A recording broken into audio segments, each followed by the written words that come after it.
Good evening and welcome to all of our viewers to GlobeSpan 24/7, our Monday night program.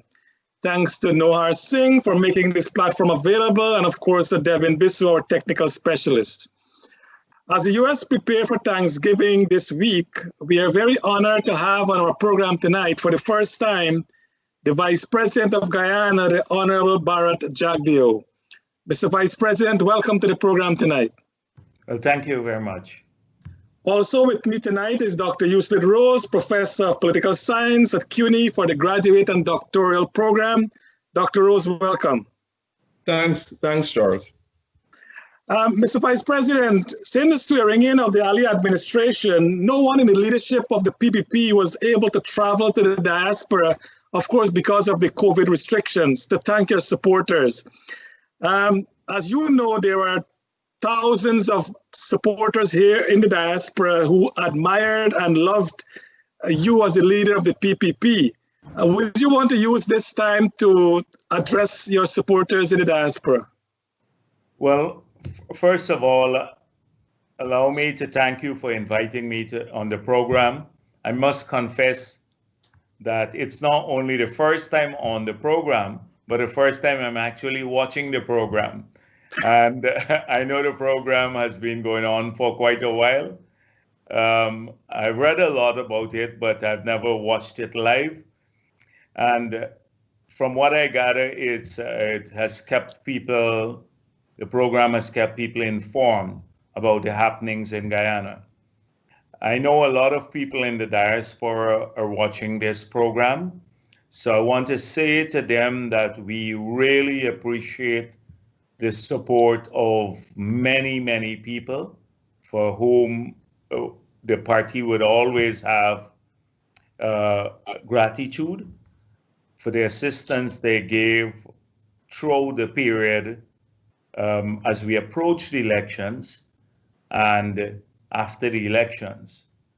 And it's not just the financial support, but also the moral support, and many people who took a principled stand that we will not allow our country to be destroyed and to be taken down the undemocratic path that APNU was hell-bent on leading us on. So we're immeasurably grateful as a party to all of the people in the diaspora who assisted. I know even those who support APNU in the diaspora, they all share a love for our country. And we are now government, and we have to be welcoming to everyone, regardless of which side politically you support. And I can have you rest assured that this is one of the biggest priorities of the Ali administration, this PPP civic government, to ensure that we enhance the engagement with our diaspora. We do so in a more structured way, and that we also have more opportunities for people from our diaspora. We open up more opportunities for them right here in Guyana. I can a little bit later in the program, if you're interested, I can talk a bit more about how we propose going about doing this. But for now, I just want to say to the diaspora, we've been unable to get out of Guyana because of the pandemic, but also because of the exigency of the ensuring that the government resumes operation. We've had 5 years of malaise in government and an extended period where there was nothing happening in the post-election period. And pandemic or no pandemic, if we want our people to be able to have a job and to enjoy a better living standard, we cannot waste a single moment in restarting the economy, addressing the issues that affect our people affect the business community and investments, and so that we can move forward, that we can see a resumption of economic growth as soon as we get over the hurdle of the pandemic. And that is what we've been engaged in. And you would recall that for the first 60 days of the administration until September 30th, we didn't even have a budget for the year. So we managed to pass the budget. So it's not because the diaspora ranks lower in priority that we have not reached out there, but we have had to do so in Guyana. A lot of the ministers have gone out. We're right now going to every home sharing COVID assistance, every single home in the country. And at some point in time, we'd ramp up the work in the diaspora. Thank you, Mr. VP. Mr. VP, for our audience, can you summarize for us the portfolio that you, as Vice President, have direct responsibility for under the Ali administration, and any indirect responsibilities? Yes, well, first of all, you know my reluctance to enter into government formally. Again, the president wanted me back in government. And as General Secretary of the party and as leader of the opposition, I made a number of commitments to people who came into the office over several years, and many of those commitments are reflected in our manifesto. So I've decided that I will get back into government with the sole purpose of seeing that we keep faith and we keep our promise to the people that we made. And right now, the president, there are several areas that I'm working on. So the area of the environment, I will be working heavily on dealing with the environmental issues, environment and climate change. And then my job is to assist the president in oversight responsibility for two sectors mainly, the oil and gas sector and finance. And that is why we have a minister in the office of the president for finance. And it was announced already by the president that I will be assisting in oversight responsibility in the oil and gas sector. So those are the three areas that you will see more of my work in: finance, the oil and gas sector, and environment and climate change. And then also, since the president has decided to centralize the transformative projects, the large projects that will catapult Guyana into the future, that these will be overseen through the office of the president. I will be engaged in those issues too. So like the hotel projects, we have met with over 30 people who expressed interest, and almost all of them we have dealt with them. And we expect at least 6, 7 serious branded hotels to be built, constructed, that's international brands, over the next 2 or 3 years. The bridge project, the gas to energy project, these are the transformative projects, and therefore I'll have some role in those, working to assist the president in oversight in these areas. Thank you, Mr. VP. Before I ask Dr. Rose to come on, I remember on August 11, 1999, I still remember it as if it was yesterday, a young, handsome, 35-year-old gentleman with a lot of hairs on his head, like a superstar, became the president of Guyana. You were considered at that time, Mr. President, one of the dynamic young leaders of the world on the world stage, if not the youngest. You served as the longest president before leaving office on December 2011 for more than 11 years. At the launching of the PPP campaign on January 6, 2020, you received a resounding welcome with cheers and whistles when you were introduced on the podium. With your dynamism, Mr. VP, and your experience, what advice would you give to President Ali that he should be engaged in as he charts his own course as president? And on the flip side, what would you advise him not to do? And I'm talking on policy and governance issues. Well, a lot of the work on policy and governance, at least the strategic direction, has been laid out in our manifesto. So in terms of governance, we have outlined in our manifesto several things we want to do. For example, campaign finance reform, because we think it takes top priority now, given the ability to influence elections and the large investments that are coming into the country. We made it clear in our manifesto, and we were vindicated by this given what took place at GCOM, that we have to explore reform in the system for management of elections. Similarly, we said we have to explore a governance model for the country that and have discussions across Guyana to see what comfort level, one that hopefully will help us to overcome some of the divisions we have seen. There are several other measures on the financial side that we said we were intend to implement. So the governance agenda, to a large extent, has already been defined in our manifesto on how we approach things, etc. In these, particularly in these areas.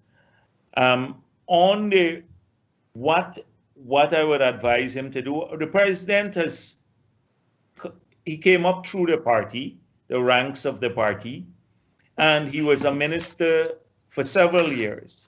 And therefore, he has seen and he understands the DNA of our party, that you have to constantly go on the ground to refresh yourself. The problem with government is that often the system defends itself, and people sterilize information that comes to your desk in leadership position. And unless you can go past that level of government and go directly to people, often you delude yourself into believing you're working for them and addressing their priorities when often you're not. And therefore, you have to go to the ground. And you've seen the willingness of the president to do that from the first day in office. And I think any president who goes to the ground to find out what's happening and refreshes himself and from that energy, that pool of ordinary people will do extremely well, will always have his hand on the pulse of people's needs. And so that is what I've seen, but it's part of Irfaan Ali's DNA already, because he grew up in the party and he knows that is what ultimately brings the success. It's not all the well laid out plans, sometimes, but though that has to happen too. You have to have a vision for the country, which we have and we outlined in the manifesto, an economic vision, a social vision, a governance vision, and all of those are defined. But the approach to government is where I would say to him, continue doing what you're doing. And the converse of this is never do the otherwise. Like look at the last government, was totally aloof. They never reached back to the ground. People that they were campaigning with, many APNU activists said they never saw them once they went into office. That is a recipe for disaster. If you ever believe that you have arrived when you get into government and you stop listening to ordinary people or the voice of reason. Sound advice, Mr. VP. Dr. Rose? Yeah, thanks, Charles. Once again, this is Globespan Television coming to you live from New York City. Here we have Vice President and former President of Guyana, Dr. Bharrat Jagdeo. And today, a very special welcome to you, sir. And our appreciation to Noor Singh, the CEO for Globespan, and Devon Bissoon, our technical director. Now, let me call you president because you served longer than president and vice president. President Jagdeo, here's my first question to you. I just want to jump back or piggyback on Charles's question. Indeed, you are the youngest and longest serving president of Guyana, and that's the record stays. I don't think it will be broken in our lifetime. Now, your boss today is President Irfaan Ali, but you were his boss a few years ago when he was in your cabinet. Can you tell the people how you feel or your feelings about having a boss and not you being the boss? Well, the thing is that for me, it's more the work that matters. And the day I feel that I cannot make a contribution, work-wise or strategic-wise, then I disappear. And I'm very happy to do that. Some of the happiest period in my life has been when I left office after 2011. I had absolutely no intention to return to government. It was lucrative and fulfilling because I was doing things that were fresh, different, and I wanted that. Having been so long in government from my 20s, because prior to being president, I was also Minister of Finance. So I had a long haul in government, and that was a welcome break. And I thought that I was developing a new career, more global, etc. And then I was sucked back into local politics in 2015. Reluctantly, I did not want to get back into local politics, but the party needed me. And right now, I still see at this stage a need in government to be there because it allows me to fulfill also the responsibility of the party, that the things that we promise people. The moment I believe that there is that I can't make a contribution, I'm done with this. It's not like it's very lucrative. Throughout the period in opposition, I never took a salary as leader of the opposition. I got my pension as ex-president, the same as Ramatar or Samuel Hines, the same pension, exactly the same terms. They were not any different. I served 12 years, but the pension and the conditions were not different, and that was the only source of income at that time. I gave up the international one, and I did not take the salary, nor as general secretary. And up to now, I saw the lies about APNU again, how I'm earning a large sum of money. I have not collected any salary as vice president too. So for me, if this was about money and position, then your characterization would matter. I see Irfaan Ali as part of our team. He leads the team. But we laid out the vision. The party laid out the vision, and he supports the party, and the party supports him. He is the person chosen by our party and the people of Guyana to lead the team now, and I can accept that. Good, great. Now turning to local government elections, they're scheduled for next year. You said it cannot be held under the criminal elements at GCOM. What changes do you expect GCOM to make in order for local government elections to be held? Yes. Well, first of all, we're preparing for elections next year.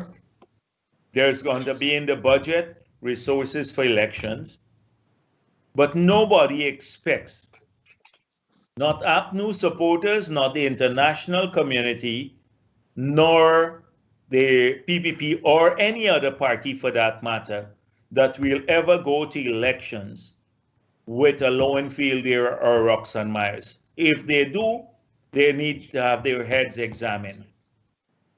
We have to be really stupid, and those are the criminal elements I'm talking about.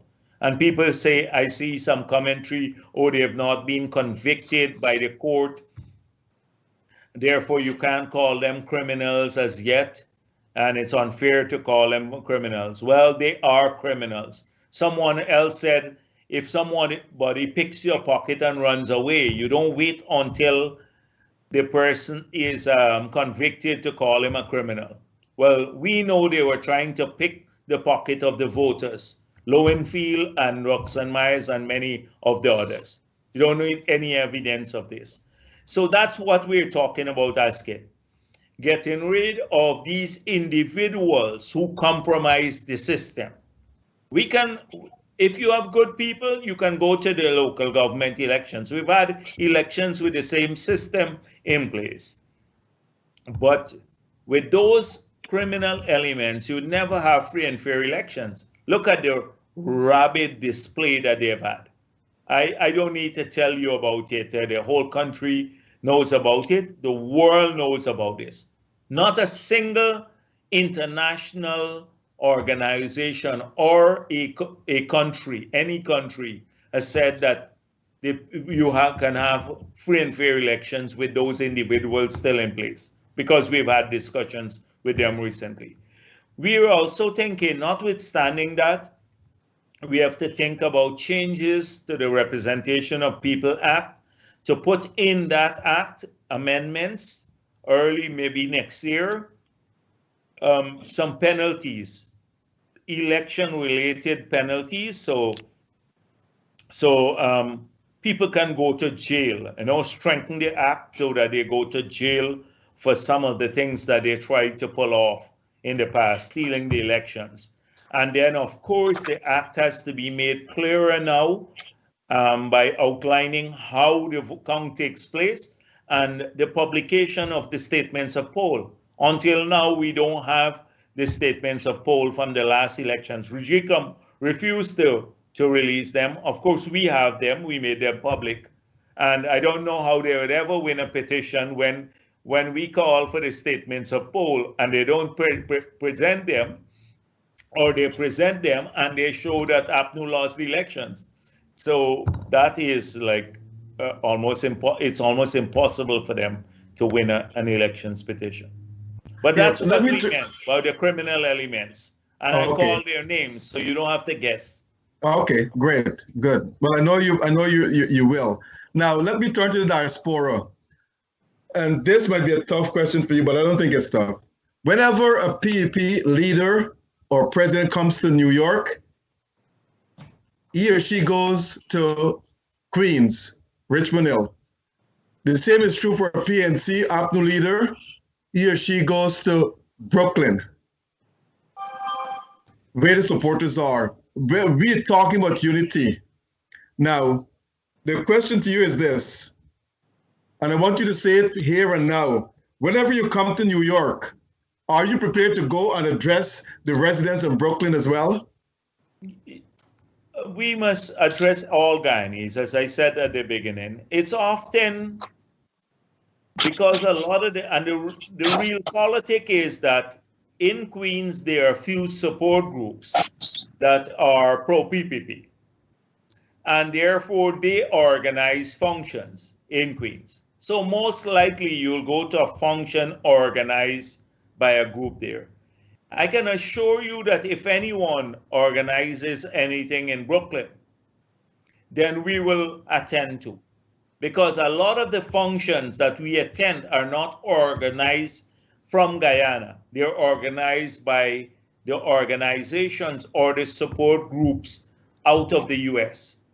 So if they have a group in Brooklyn that wants to meet with, say, the Minister of Oil and Gas or Development, and they're in New York and they arrange something, or they want to meet with me, I will go.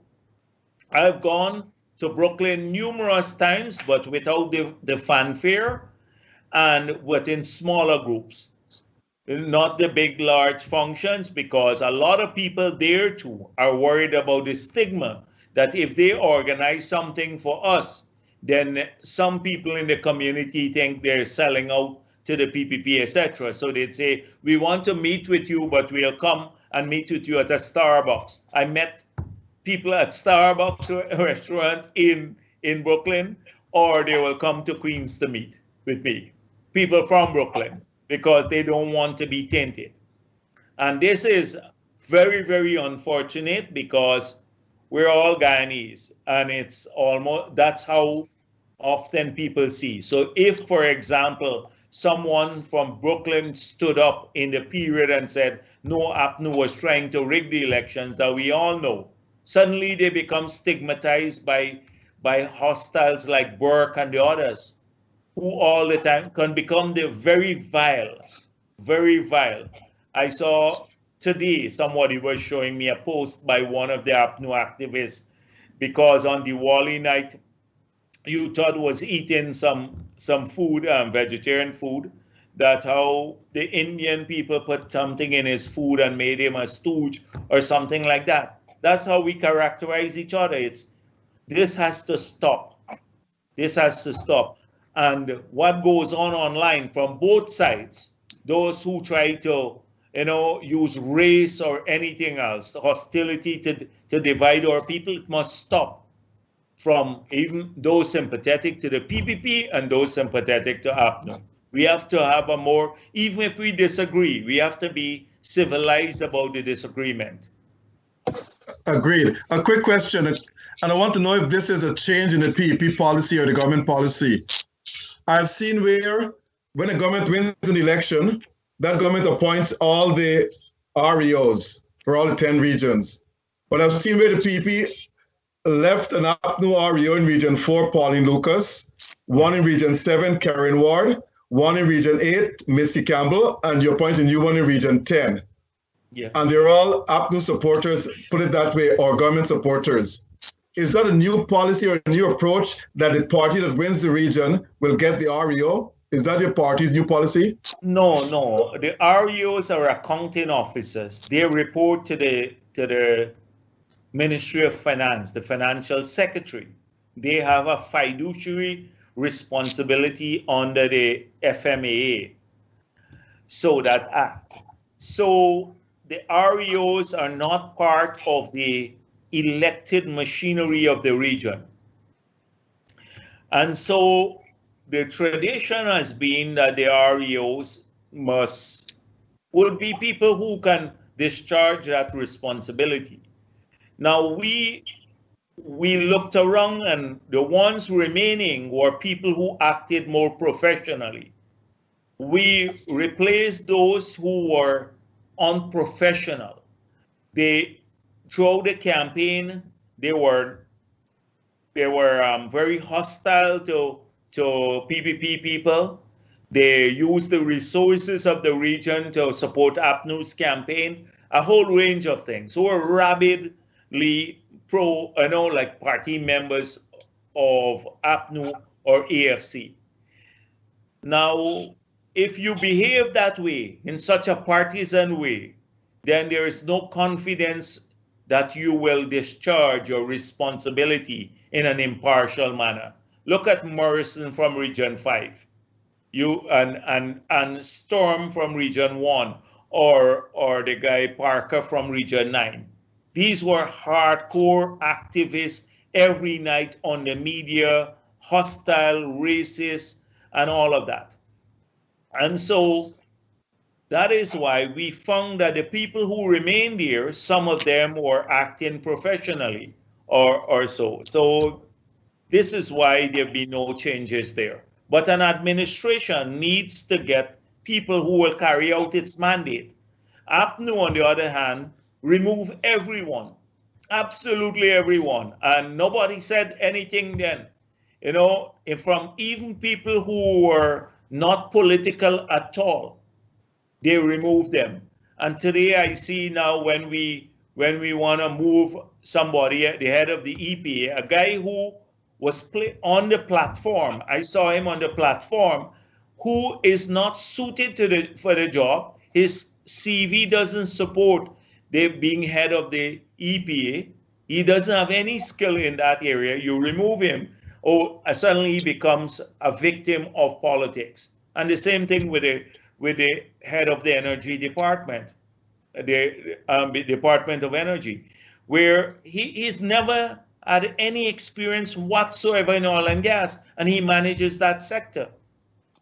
And the thing is that we have not been shy about saying this, that once the government gets into office, the PPP gets into office, we intended to remove these people. We campaigned on that. We said it beforehand because they were not serving Guyana's interests best.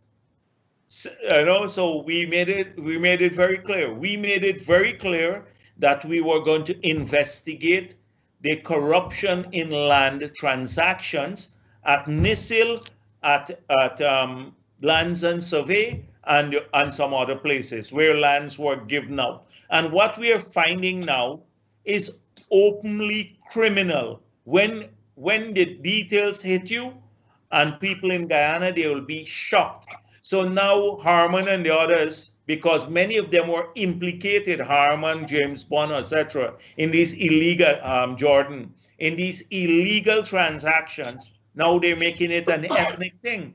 It has nothing to do with ethnic thing.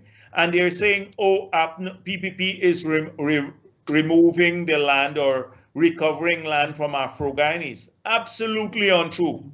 Because most of the land that we're taking back are from Indo-Guyanese, that they are foreigners where they made illegal transfers to them. So I gave you one example. I've been given one example. Land worth nearly $1 billion Guyana dollars, over 5 million US, transfer without any money being paid. Invested in the name of the company without any money being paid when there is a schedule for payment. How is that not criminal? And look at what they did to Ashni Singh and Winston Jordan.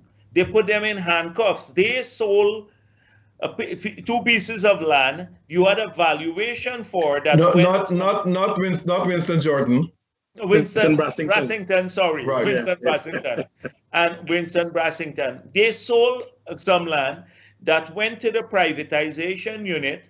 They had valuation, went to the privatization board and the cabinet made a decision. In this case, the cabinet never even knew about the land that Heath London was selling out, or the Lands and Survey. In fact, Lands and Survey, it's even worse. President Granger never gave the head of Lands and Survey the authority to sell lands, only to lease, because it was the minister responsible, and that guy sold a ton of land. He's leased land to areas without the 200 acres at Ogle, where there's no description of the land. So this is, so I'm sorry I'm a little long-winded on this, Askit, but this is the approach, So when you remove people now, they're saying, oh, look at these guys, you're removing them. So we're being sued now by Randy Storm and Parker, these REOs that we remove. But they were the most hostile and treated Amerindian people like dirt in those areas. I know how Randy Storm treated the chairman, our regional chairman, a young man, and vice chair when he became REO. Took away a lot of their vehicles and stuff like that. So you do have to make changes, but ordinary Guyanese, APNU supporters don't have to worry about this. It's the leadership and those who were enjoying the sweet. In this office here, the office of the president, you had people earning large sums of money, $6,800, $7,000 US a month, and doing absolutely nothing.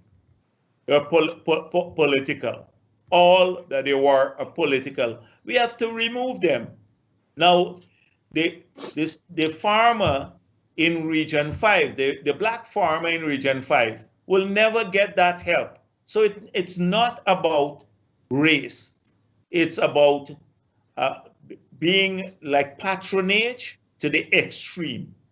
Look at what they done to recurrent expenditure. A lot of people. Anyhow, I'm going on too long. I don't want to go on too long. Okay, Charles, over to you. Passionate about it. So okay, Charles, over to you. Mr. President, when we come back, I want us to talk about the diaspora and what is available to the diaspora based on Dr. Rose's question there. What input will the diaspora have in the future development of Guyana? And we also want to touch on the oil and gas when we come back. So we'll be back in. Thinking of securing your home or business? Worried about intruders lurking at your front door? Scared of lifetime achievements going up in smoke? Then contact the professionals at A1 Security Solutions. We supply and install alarms, surveillance, access control, and fire systems throughout the length and breadth of Guyana. Also now available remote monitoring and GPS tracking for all your mobile assets.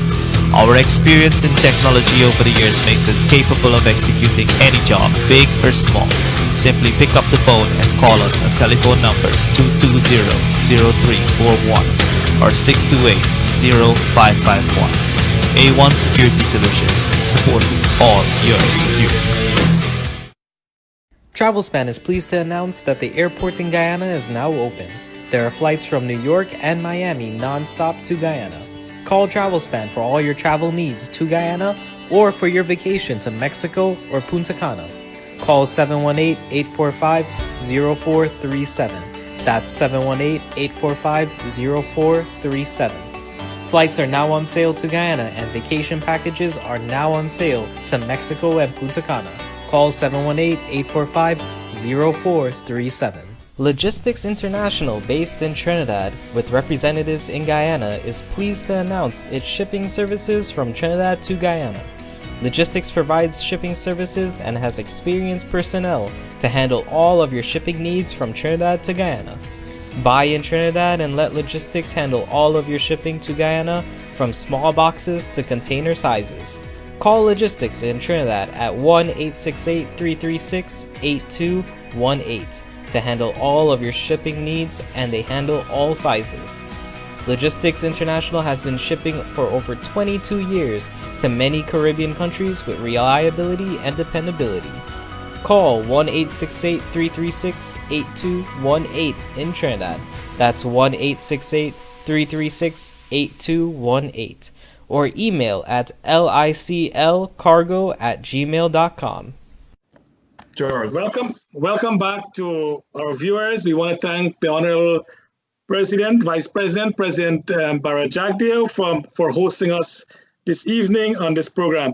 Mr. President, you mentioned in your opening remark about the diaspora and what contribution the diaspora can make to the development of Guyana. How involved will your government be in recruiting people in the diaspora without regard to race, ethnicity, without regard to party affiliation? Once they are qualified for the job, will they be welcome to come to work in your government? Yeah, Charles, this is a long-standing discussion we've been having. And often when I come to New York, people engage me on this issue. So right now, there is a structure being built through the Ministry of Foreign Affairs to have a proper engagement with the diaspora. CSIS did a study. They've been working with IOM to come up with a master plan and a plan of action.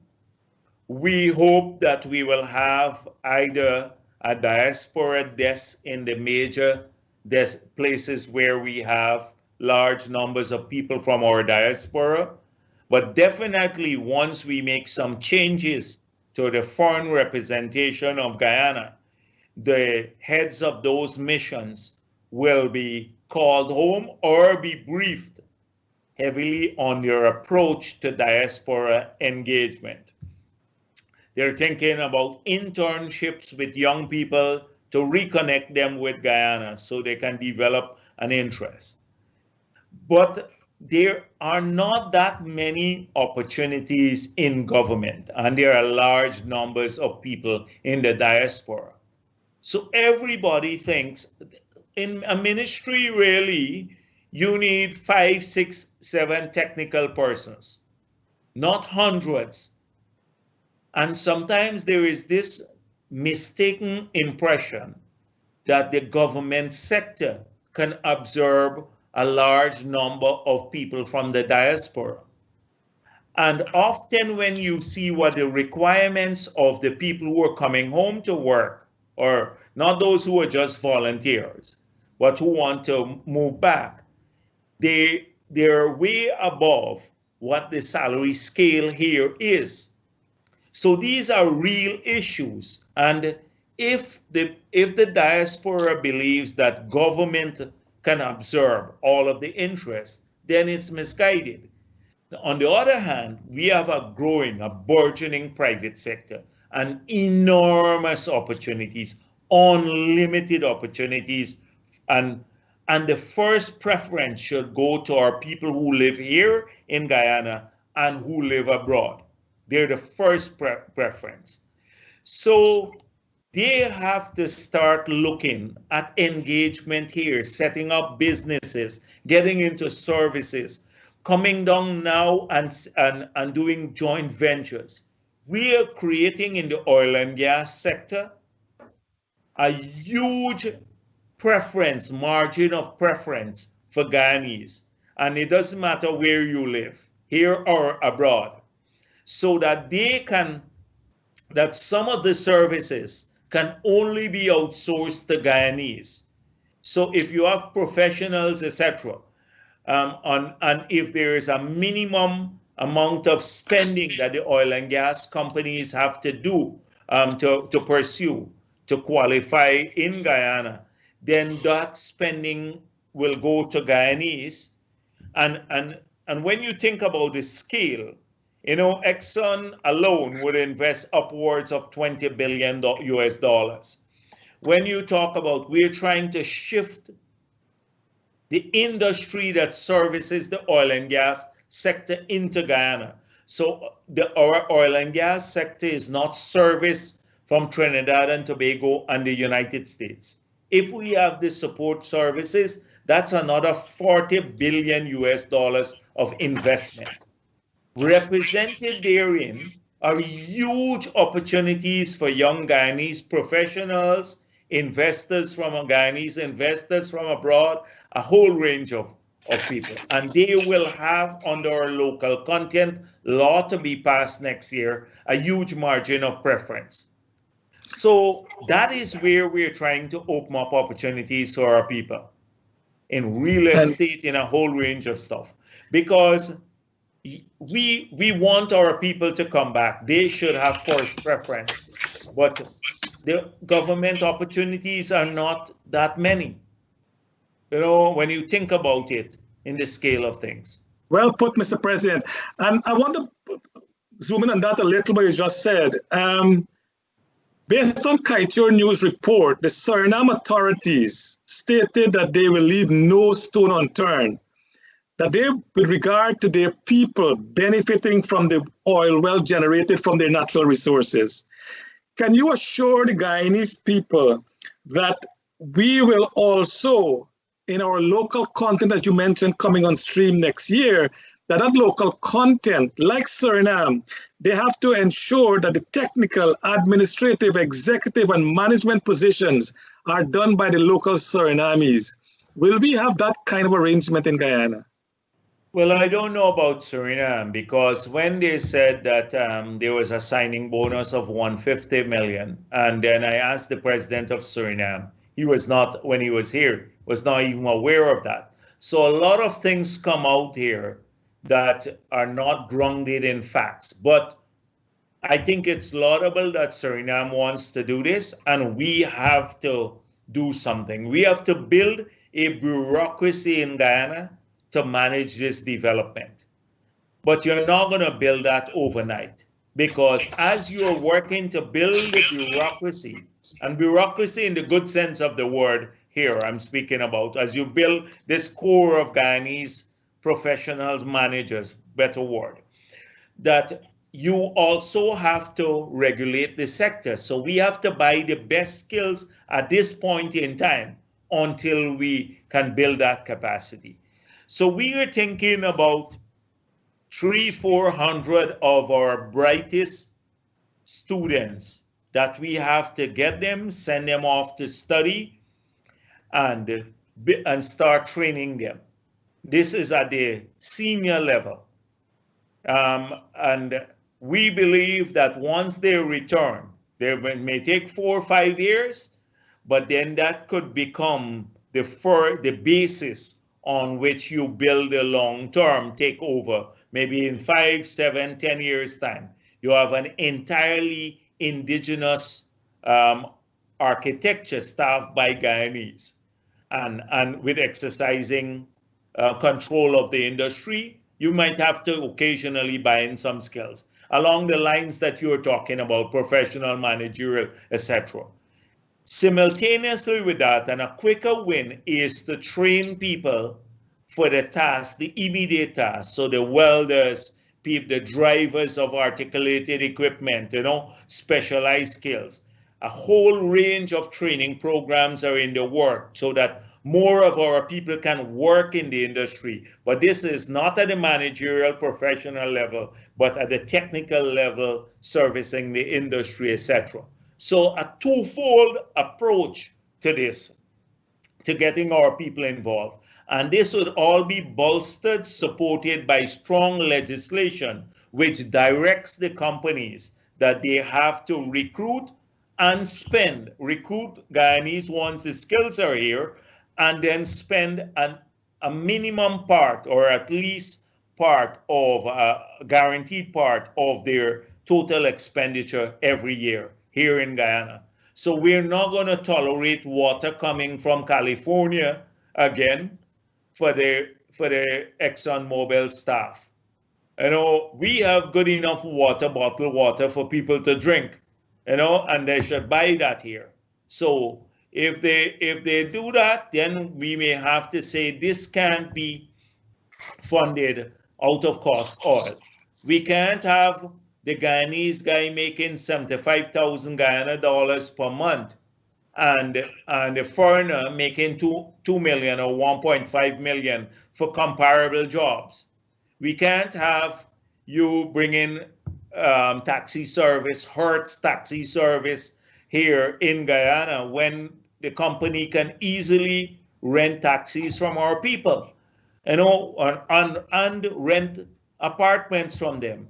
Because in some countries in Trinidad, they even prohibited the companies from renting, from foreign companies. How do the locals make money if we are not going to be able, we can't go out and pump the oil. We can't build the FPSO at this stage. They're too complex for us. But at least we can do those things. Build nice apartments to rent. We can supply a whole range of services, food, etc., to the companies. And that's where a significant part of the flow should come to our people. So we've made this clear in our manifesto and now, and we've said this to ExxonMobil. I've said that to them directly. President Ali has said that to them. This has to be crucial. Guyanese must benefit. Our people must prosper, and they must share the prosperity of the oil wealth. I'm glad you're on top. 1 second, Dr. Road, if you come. I'm glad you're on top of that, Mr. President. But I don't want to ask you this question. Would you establish an independent board to manage the oil and gas sector? And will that board include diaspora representation, if one is established? Yes, but if you have people in the diaspora, to pick a diaspora and say he is representative of the diaspora, we'd have a nightmare, because most people would say, through what elected process you pick that person? So often it's that. But our diaspora have skills, a lot of them in all these areas. So to the extent that people are skilled, yes, definitely part of that machinery. And we've made it clear that we want to move away from the Department of Energy into a petroleum commission that is more technically oriented and where they get policy guidance from the government. But you can't divorce the policymakers totally, because often at the technical level, you have sometimes malaise and you need to push them in the right direction too. But that is the approach. We want a petroleum commission made up of technical people with an independent board to manage the oil and gas sector. We made it clear we want a sovereign wealth fund that operates at arm's length from the executive. That's the only model that will work in the long run. We made it clear that we want to pass laws criminalizing the non-disclosure of any information, financial information about the oil or receipts from oil company. The Minister of Finance will go to jail for 10 years if he doesn't disclose, like what Jordan did. You know, the money they received, the 18 million, and several years later we didn't know about it, and then he said he thought it was a gift. So a lot of reforms in the sector, and I see, you know, from time to time you have the negatives in the kite and all of that, and newspapers, and it's a right of people. We have a free country, and people can write what they want unless they libel people, and people have a recourse to the courts. But we made it clear that Exxon, the agreement they have, whilst it's bad, an agreement, that it is confined to only the Stabroek block. And we said once they come to negotiate for the Kaitshore and Kanji blocks, then the agreement will be very different. We'll have a standard PSA that protects more the interests of Guyana. And notwithstanding that agreement, the Stabroek agreement, we've made it clear that we are trying to hold them to their responsibilities, because although the agreement is that lax, we've still not held them to their responsibilities, the companies. We haven't even audited the pre-contract costs. We haven't audited any of the costs so far, completed the audits. And we are upwards of maybe nearly $10 billion of investment. So when those audits take place, we may very well find that costs are inflated and they would have to be removed from cost oil and shipped back into the profit oil column. Okay. Mr. President, as you know, I'm a protege of Karl Marx, meaning I always look out for the poor people. Now, in Guyana, there are 291,000 households. The last government says that the oil revenue will go to build infrastructure. I think your government has said the same thing. But my question to you is this. The people, I think, should get part of the oil wealth to enjoy life as well. Are you prepared to give each household at least a few $1,000 US dollars at Christmas, 2, 3, 4 years down the road from the oil revenue? Yeah, but ask it, you have to earn money before you spend money. And that is a philosophy that we always say, that APNU, even when they were PNC, they never understood. And we need to reinforce it. You can't give away what you don't have. And so, first of all, we are going to get, between now and say 2025, 200 maybe to 300 million, depending on the price of oil per year. 200 to 300 million per year. If we had to give, as one time Clive Thomas was saying, 5,000 US per households per year, and we calculated using only 200,000 households. The house is showing much more. You said 291,000. But if you have 200,000 households and you give them 5,000 US per year, that's $1 billion US dollars per year. And we only collecting $200 to $2 million per year. So a lot of people believe that it's a lot of money. So you could give 1,000 US dollars per year, right? And give out all the money if you collect 200 million. That is, we have not nowhere near collecting the magnitude of money that will make a difference to give to people alone. When after 2025, then you're going to see a little ramp up of how much we collect. And you can start exploring grants to households. But if you it's not true that we said we will only confine the spending to infrastructure. If you look at our manifesto, we said there are several areas where oil and gas money must be spent in. First of all, in world-class education and healthcare for our people. So we want to do 20,000 scholarships. We want university education to be free because we believe if our kids all across the country, every community are educated, that's the best investment we can make in them. So that is one of the areas that we identify. We want healthy people and we want educated people, and oil money must be spent. That's an intergenerational investment.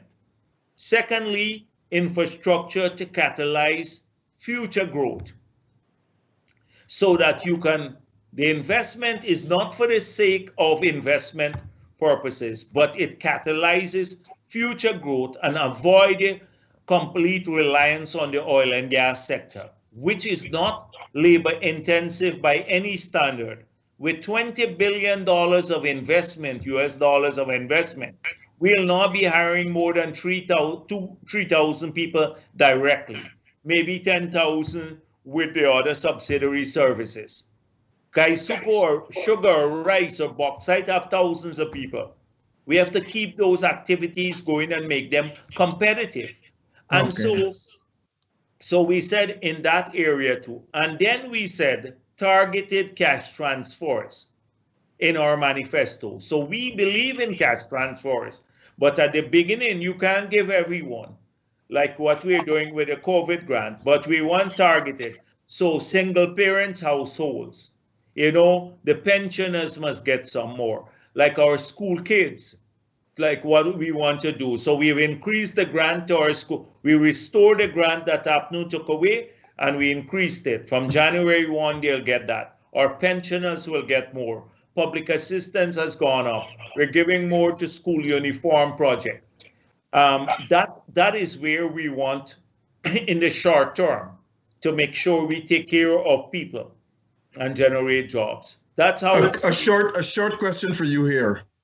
Women make up almost 52% of Guyana's population, but just about 14.6% of them are in executive positions in government and in the private sector. Another problem is that pay equity, they're not earning the same wages as men in same positions. Is your government prepared to pass pay equity legislation so that women can get the same pay as men working in the same positions? I know of no case where the salary structure changes because a woman is recruited to the job. But if that's the case, then they don't need legislation now. It's discrimination, and they can easily go. We built several things. When we changed the constitution, we had the 5 rights commission. And these commissions now are bipartisan in nature, because to sit on the commissions, you have to have 2/3 support of the National Assembly. No one party commands that. There's a commission on the vulnerable groups and the rights commission. Commission on indigenous people, one on children, gender, human rights, and ethnic relations. Some of these commissions have powers of sanctions over the executive. The Ethnic Relations Commission has the power to prohibit a political party from contesting elections if they use race as a mobilizing factor, race or people's religion. These are powerful commissions that I signed into our new constitution, apart from the Procurement Commission. We have gone further than many countries in the world by having a constitutional commission on gender. And so our laws prevent discrimination. So what you said to me is discrimination. Our labor laws prevent discrimination on the basis of sexual orientation, on the basis of race, on the basis of gender, etc. People can take legal action now, or labor laws. Charles. So I agree with you, more women need to go up in managerial positions. I agree with you. There's a cultural issue too we have to overcome. But our women, if you look at public service and look at the teaching profession, men are in the minority in the teaching profession in Guyana. And in public service, I think more women work in public service than men, and in many in senior positions too. And when you look at the university, 2/3 of our graduates are women. So I don't think there is that institutional kind of discrimination against women, but if you do have cultural issues you have to overcome.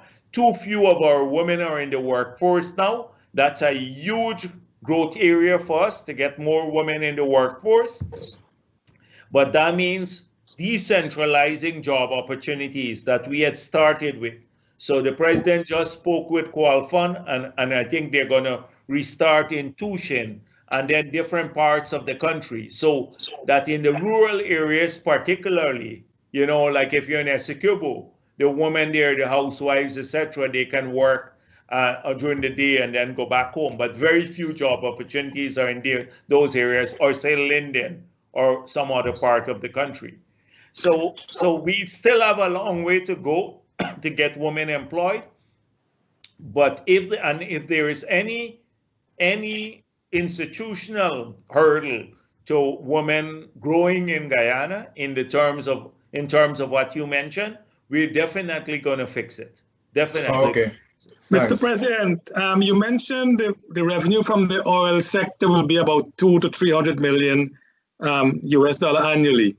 Dr. Kemraj had suggested on Kaieteur News the other day that if we cap the recoverable costs to 50%, that will increase substantially the free cash flow to Guyana for every month. What do you think should be the cap? At currently 75% of revenue. What should be a reasonable cap for us in this area? Yeah, well, the thing is that the last thing I do is to venture opinion when you have to look at industry practice and all of that. Too many people, I've seen people come up, all sorts of people saying cap at this level, eliminate that, do etc. The reality is that you have now the Stabroek Agreement, which you have to live with. And we made it clear. In the future PSAs, definitely you can do that. You can ring fence spending, so you don't use money from one well or a successful well to finance future explorations, etc. That allows faster cash flow back to the government, flow back of cash. There are hundreds of things we have to do in a new PSA, a standard PSA. But the reality is that you already have the Stabroek Agreement. Every day, someone new crawls out of the network, and then they go in Kaieteur and make another suggestion, and then you think it's a real option. These are not real options in terms of the Stabroek Agreement now. If you do that, it means renegotiating the agreement at this stage. It means that. But with the cost for the Liza 1, it will take almost 200 million, maybe 250 million barrels of oil to repay that cost of 3.5 billion US dollars. The same thing with Liza 2. It will take substantial amount of the resource or the whatever is estimated to be in those wells to repay them. So if we can spread that across the spectrum and ask maybe Exxon to come back and let's talk about the cap, will that be something that your government will look at? So Graham, there are lots of things that could happen. I hear a ton of things, and I don't want to sound as though I'm defending Exxon, because I believe the agreement is bad too, and we consciously made that decision that it can't not in a very flippant way, but we look at what the implications are of renegotiating when we said we will not renegotiate that agreement, the Stabroek agreement, at this stage. So if you're an investor, I see people saying, oh, don't allow the costs, the pre-contract costs to be recovered. If you're an investor, you, Charles Sogrim, you're going into an area, you have a 10% chance of finding oil. You have to come up with $200 million to drill a facility. And then you know, one, that if you find oil, you can still recover that because that's pre-investment cost. And if you don't find oil, you lose the 200 million. What incentive would you have to make an investment? How could Guyana, our entire banking system, doesn't have 20 billion for the whole country, all of the money in our banks? It's not 20 billion now, and that is what it took just to get the Stabroek block going now, to get up to 500,000 barrels of oil. So people often say, you know, why do that? But that is how much money it takes to really produce oil or to explore these opportunities. It's the same thing like Lincoln Lewis and all of the others saying, we had in the bauxite industry, or we have gold in the ground. Lincoln Lewis hung it out. The people who were there before, true, and we had to take over that bauxite industry when Alcoa walked away. And the Barbie Servan kept it going because he just chased away people because of action. We kept it going until we got Roussel to invest, because if we didn't, we'd have lost 1,000 jobs. And now again, Roussel has shut down. They blocked the river, so Roussel shut down. And now what is going to happen? 900 people would lose their jobs again because of the impression that they have that these resources are all great. Guinea and many parts of the world are doing bauxite. And so the same thing goes with the oil and gas industry. They're competitive. In the US, there's fracking now. The reason why Exxon likes this is because we're a low cost producer. Your break-even rate is lower, which is better for us too. The break-even, it's a sweet crude. And so they're shifting here. We have better resources now. But the moment the numbers game change against you, another destination becomes more lucrative.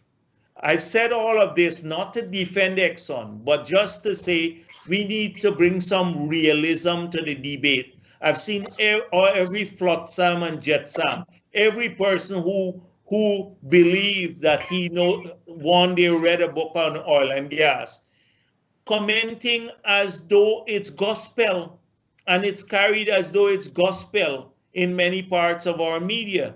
And when you disaggregate it, when you interrogate this, it can't withstand the scrutiny of logic or reasonableness or technical sense.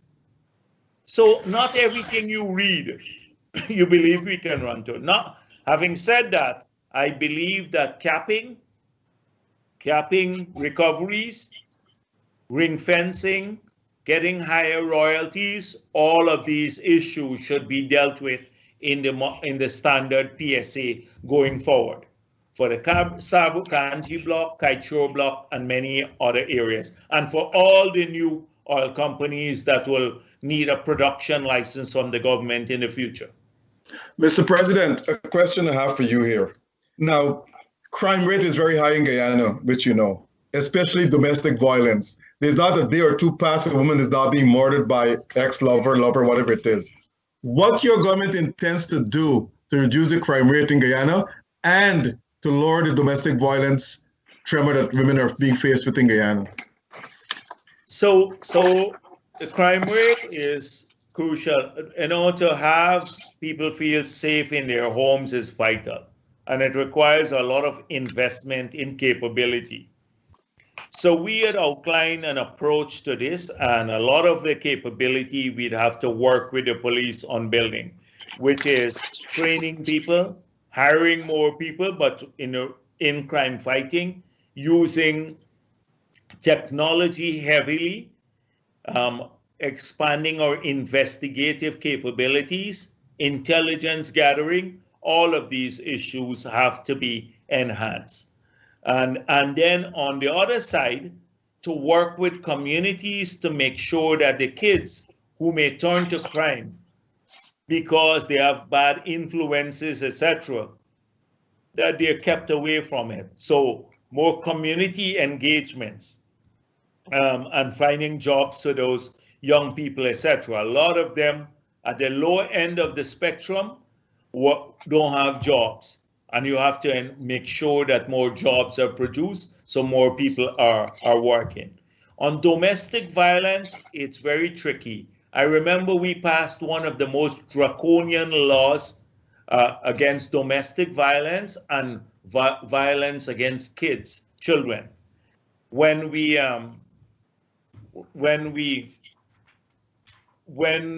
I was president. But that did not change the situation radically on the ground. You can't just pass legislation. We even put in counseling. We put in shelter for women. But a lot of these things have a root in the communities, and domestic violence cuts across almost every community, every race, and rich as well as poor people. So you do need, it's more of like things like suicide, etc. You need more of a civil society type approach. And we are committed to helping civil society, working with civil society to engage in the churches and the mosques and the temples and the other organizations. This has to be a national task. You have to have advocacy at the national level. This has to be preached from the pulpits, etc. That's the only time you get to a critical mass to deal with it, and it's a cultural change issue in many cases. Quick question to you. One quick question. The Georgetown prison was built in the 1880s, I think, and it was built to hold about 150 people. Now it was holding about 900, 1,000, whatever it is. Now, where the prison is located is on prime real estate land in the city. Is your government prepared to move that prison elsewhere? Well, let me just say that Robson-Ben confirmed what we knew, that the situation at Lusignan is like so horrible. It's worse than where you keep a pigsty. I must confess, it's almost inhumane what they have at Lusignan, and large numbers. They live 500 people are there.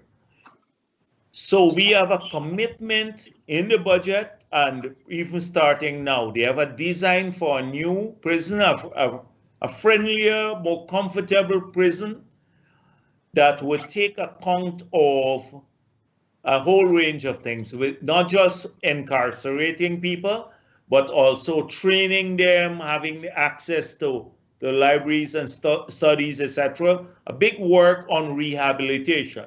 And that's going to start now, and I guess by end next year, you may see a prison completed, built by Guyanese technology, not like what they're spending over $3 billion in Mazaruni, and the project not going anywhere. And that would be completed. That would see at the minimum 500-600 people housed in more humane conditions. So right now, that's high on our priority, and we're working on it as you speak. Would you build keep the prison? Yes, but once that happens, because right now there isn't a large number there at Camp Street. Once that happens, and you can have the prison, because the idea is the Lusignan area can be used to do all of this, then most likely, I can't say we'd sell out the place as yet. No policy decision has been made on that.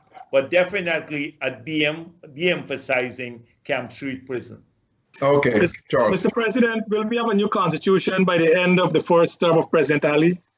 We had the most far-reaching constitutional changes in the early 2000s than any country in this hemisphere. And if you want, I can go through a program where I will be able to speak for 2 hours telling you about all the features of the new constitution that none of our researchers write about. Absolutely none. They pretend as though there are no constitutional change.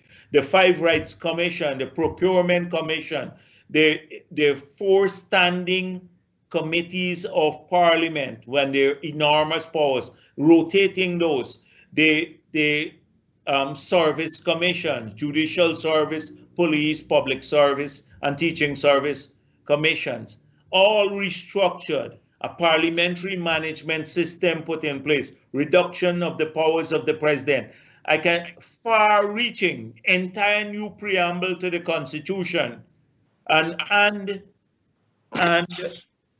people don't even talk about that. And what did we have? It's not just, so we are committed to going back out again on the governance model, etc.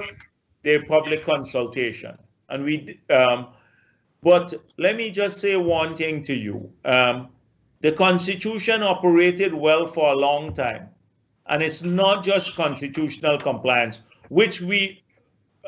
it's not just constitutional change, rather, which we're committed to, and any area that we need to improve, we will improve.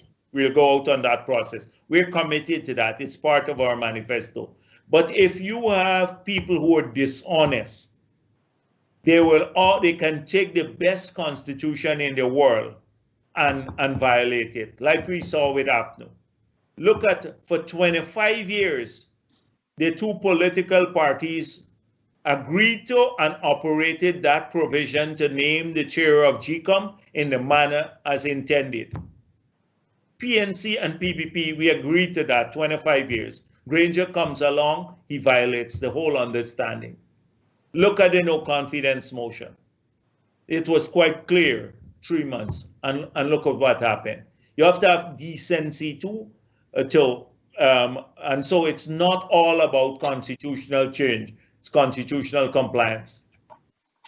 And I think that's the problem, Mr. President, is the remedy that we don't get when someone blatantly disregard the Constitution, as you said, Mr. Granger did. Would you support dual citizenship representation in Parliament and to be ministers of the government?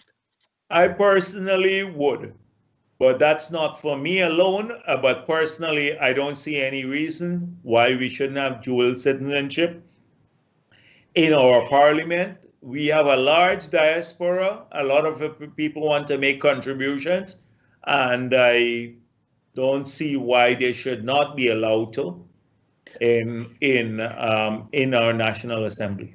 Because in Jamaica, Article 13 of Jamaica Code states that you don't have to be a Jamaican to be a member of Parliament or to be a minister.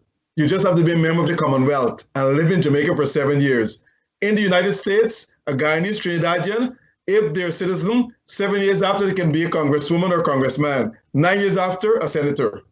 So Guyanese are being deprived of this. Dual citizenship. And in the US, I thought you have to give up the Guyanese citizenship. No, you don't have to. You don't have to. You don't have to. You can be dual citizen with the US. I don't think you're right on that, Askit. You better check it. But our people don't give it up. So no. US have multi-dual citizenship.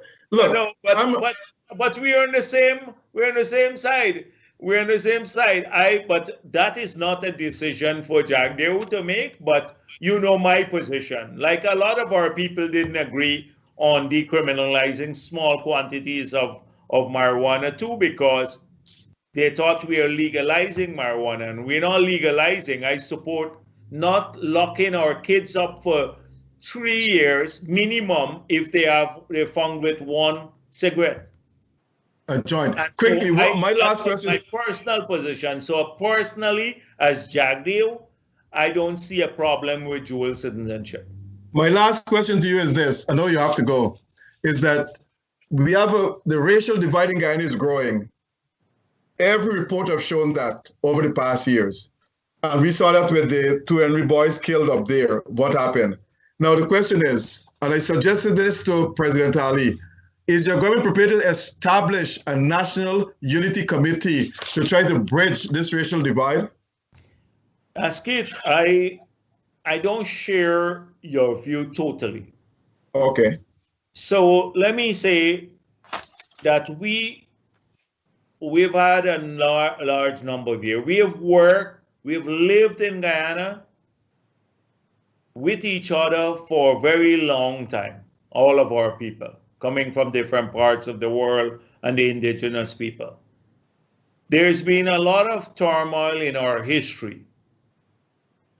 But look at the post-independent history. The only time when we have violence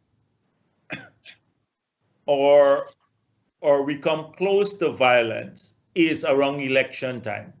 Generally, outside of election period, you don't have that violence between communities.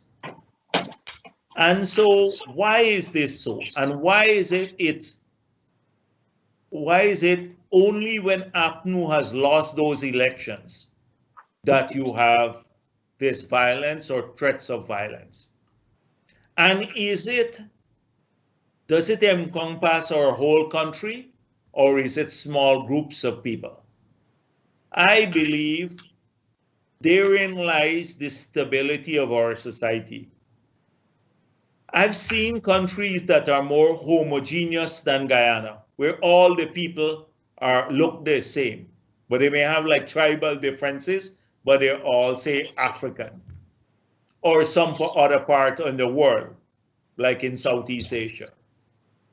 And they have communal violence throughout the period that are triggered. We have been provoked many, many times. Look at what Rickford Burke and that whole gang was doing. Sherrod Duncan and Christopher Jones, etc.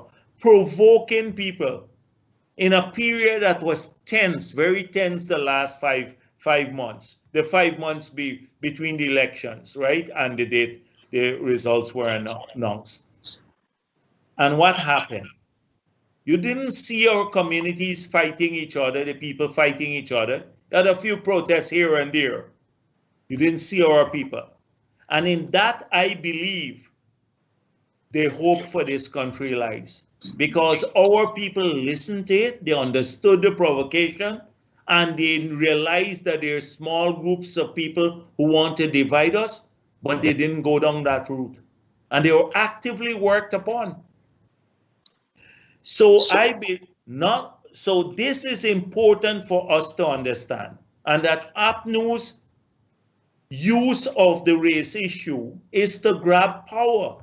They don't care about Afro-Guyanese, never care any time about Afro-Guyanese in the 5 years, but suddenly now around election time, they were champions of Afro-Guyanese. Harman and the others were in bed with a lot of Indo-Guyanese rich businessmen. They got billions of dollars of contracts with Harman corruptly. Afro-Guyanese got pittance, many of them, in the rural areas. So, although I said all of this, the voting patterns have remained based on ethnic issues, and that's where, we see a pattern of behavior. But in 2006, 1 in 4 persons in Region 10 voted PPP when I ran as president. In Region 10, in Linden. So you can, if you work hard, overcome this. So we do need efforts to bring people together, and hence the Ethnic Relations Commission. We need strong action against people, criminal action against people who try to divide our country, strong, and wherever they come from.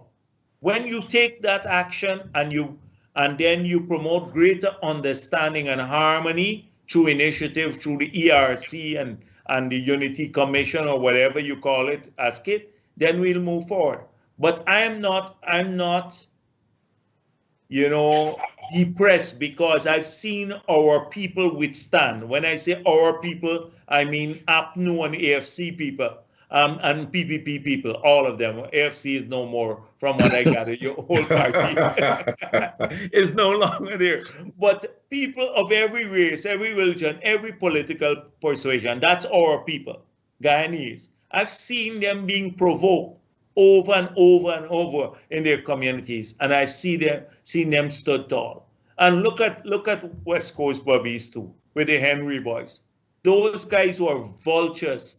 They went down there and tried to what was a horrific murder. Every Guyanese want the person who did this to be caught and sentenced and never come out of jail. And they went and turned it into a race issue. Harman and Granger descended like vultures to prey off the people's misery. And they encourage people to come on the road. But what? We overcame that too. Because the Guyanese people at their very core, they want to see an improvement in their lives, regardless of which family you come from.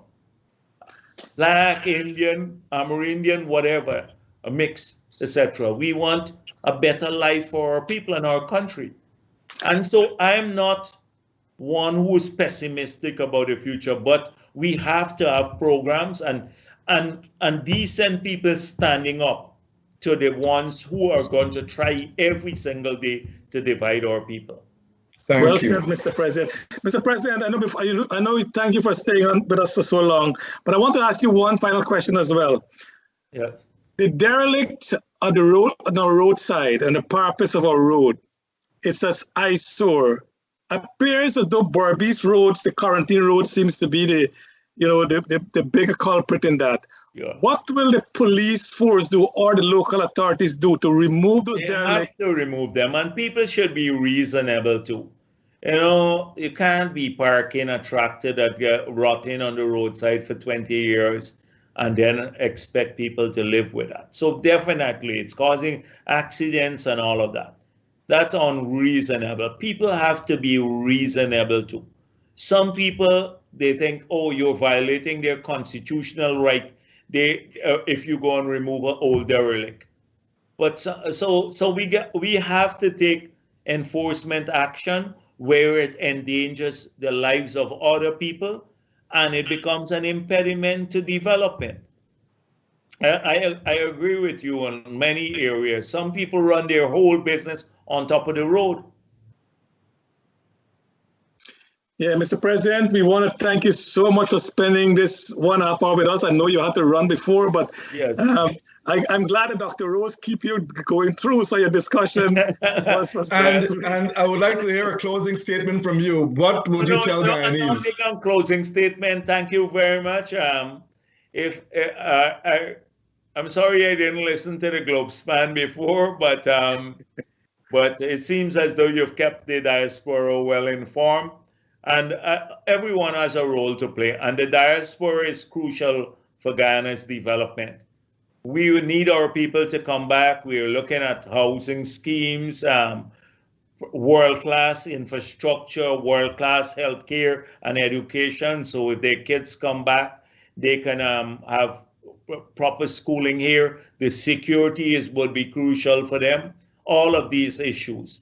And now our development plans can be accelerated a bit more because I didn't deal with the economy at length, but our ability to raise money now in the capital markets, to raise financing to accelerate our development program, as well as enhance revenue, not in the short term, but the longer term, but will allow us to address some of their concerns and to accelerate development rapidly, so that life here would be more comfortable for people. Thank you.